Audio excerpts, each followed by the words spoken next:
Ariel Stratton, and this is Nicole Walker. We are on-site agents with True Homes. Hey guys, it's Nicole with True Homes, and as you know, Ariel and I are doing a video series for our clients and for our agents about the different stages of construction throughout the process and what to expect. And so today we're talking about the total quality inspection that we do internally to make sure that the home is in a great shape to pass off to our homeowners at their new home orientation with the builder. And so to help us talk about that, I have some questions for Jocelyn. Hey everybody. Jocelyn is one of our client services advocates, and she's going to tell us a little bit about her and how long she's been with True Homes and what she loves about what she does. Yeah, I've been with True Homes for coming up on 2 years. I love getting to meet the clients and seeing everybody move into their new homes and how you decorate it, make it yours, and helping you out for the little things that may come up along the way. I love it. So Jocelyn gets to see people throughout the process during their warranty process, but also is one of the people that goes in and essentially rates a home, right, for the builder before you come in and sign off on it. So we're going to talk a little bit about that process. I've got some questions here. So what are the main objectives and standards of your quality inspections? So the main objective of our quality inspection is to come in. We want to make sure that your home is move-in ready by the time you're done. So differing from like a private home inspection, we're not just coming in to check the functionality of the home, though we do. We're also checking to make sure that, cosmetically it's what we expect to deliver to our clients who we see as friends and family. That's awesome. Okay, so then how do you ensure that your inspections, the quality inspection, comply with any warranty items and also like local codes and regulations? Yeah, so the local codes and regulations are kind of built into our quality standards. So our standards are generally higher than what the local code's going to be anyway.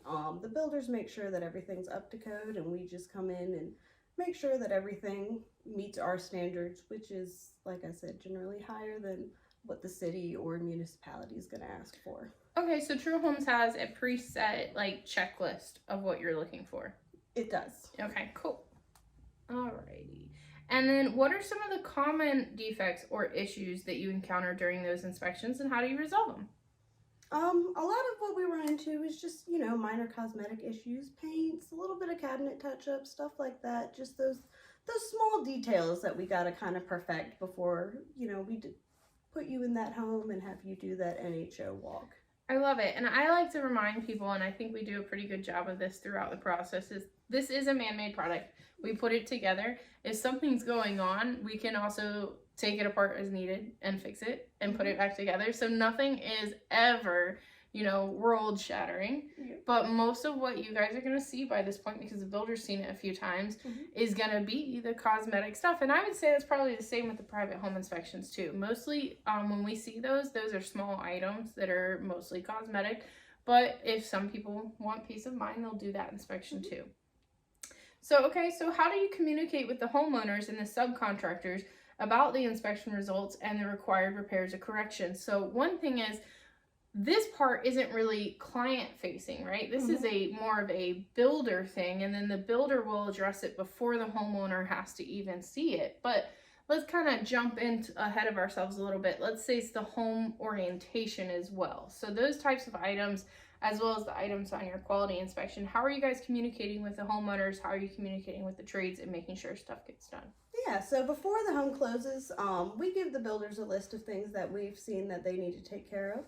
A lot of times if you get a private home inspection, they also get your list of things that they're going to take care of, as well as things that you noted during that NHO before you close. So we come in before everything's said and done, before that final walk, and go through and make sure that everything's been checked off, and both internal and that private home inspection list and that NHO list has been taken care of before you go in for that final walk before your closing day.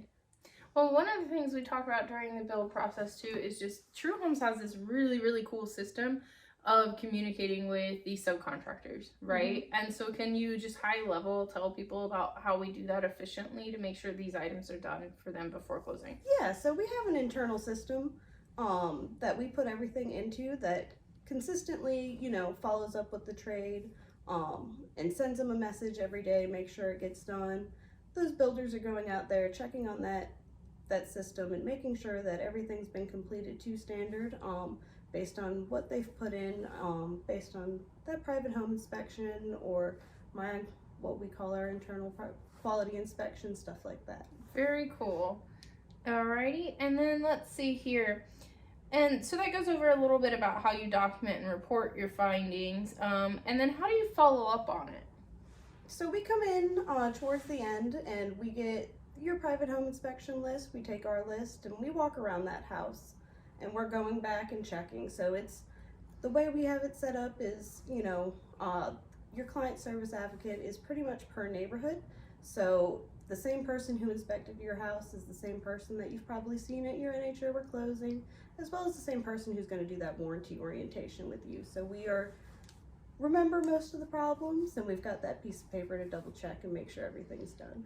I like to tell people about the quality inspection that who is going to hold us as salespeople and builders and the field team the most accountable is probably going to be the people who have to talk to you for the next 10 years about your warranty. So I think it's a great internal check to hold everybody accountable. Oh, yes. Okay, so how do you handle customer complaints or disputes regarding the quality of the work or the warranty coverage? Yeah, so we have our own quality standards that we have to go by and that we rule everything through. So if there's something that, we see and where you see after you move in, it's something that we can have a discussion about and talk about and see how we're going to address it, and if it meets our standards or if it's something that we may just go ahead and take care of just because we want to make sure you're happy in your home. Right, and there's actually a whole clause in the contract that actually says True Homes has the ability to cover stuff above and beyond the warranty, even though we're not required to do it all the time. That allows us to do stuff. We were doing it enough that we decided we needed to address it in expectation setting. So that's a great thing, knowing that, that we will take a look at things on a case-by-case basis. But also, we talk about this all the time internally, setting expectations up front. So tell us a little bit about how those quality level expectations are set with clients. Yeah, so those expectations are generally set by the sales agents, by the builders, especially during NHO, stuff like that. They're going to tell you those expectations of what, we're holding ourselves to as far as that standard. And I used to sell everywhere, not just with True Homes, and I sold homes with True Homes, and I remember I had done a lot of new construction sales, and it really stuck out to me that there's a whole page in the contract that addresses expectations on the warranty, and it's the same thing you see again with the builder, and it's the same thing you see again with the warranty orientation, right? So I think that that's one of the things that we have a certain quality expectation, so we don't run into as many objections on that because we set the expectation up front. Okay, so let's see. So the way that you coordinate with quality control on the back end is that you are usually the same person, but it's definitely the same team. And how do you keep yourself updated on the latest trends and best practices in home construction and warranty service? Yeah, so we have monthly meetings, bi-weekly meetings that we go over all these things. If there's a change, if there's a new practice that's come out, or we found a best practice on something that we're going to modify, we're going to change. We talk about it as a team, along with the builders, so that we keep that open line of communication between both departments. I think it's really great the way that True Homes functions. We have a centralized services team that's in Charlotte that does a lot of our admin functions and also some of the paperwork and things like that. But what happens there, where you just have one team doing it for the entire company, is that they get to see the best practices of everybody. And so when somebody in a different market is doing something really well, it then gets shared with the team. And then, just like you were saying, these conversations, that's how we stay on top of what's going well and what could be better. So what are some of the challenges or difficulties that you face in your role as a warranty representative, and how do you overcome them? Yeah, as always, there's going to be times where we may disagree about something, and it's something that we want to have an open line of communication with, and we want to talk to you. We're not just going to send you an email. We're going to come out, we're going to look at what's going on, and make sure that there's no root cause to it, something like that. We're not just going to ask you to send a picture and kind of stay behind that computer. We like to get in front of you and be able to have an open discussion and really get to the root cause of everything. So it sounds like sometimes just little bumps in communication, but the way that you overcome it is really good communication. Yeah. Okay, cool. Love it. And then I think this might be the last one. So how do you measure and evaluate your performance and customer satisfaction? So at the end of everything, about a month after closing, so say you close this month, if you're not going to get a survey next month, you'll get a survey the month after that. What it really does is kind of from beginning to end is an overall survey for everyone. That includes warranty, everything like that, and they're going to ask you questions, and everybody watches this survey. We are monitored by this survey. We were talking about surveys this morning. Yes. And it is something that, we highly encourage you to fill out and be truthful on. And, if there's something we can work on, we'd definitely like to know it. Or if there's something going along around the process and, you don't have to wait to that survey to voice that That's concern. what I was just thinking. I think one of the things that you guys do and we try to do as well as a team is always ask.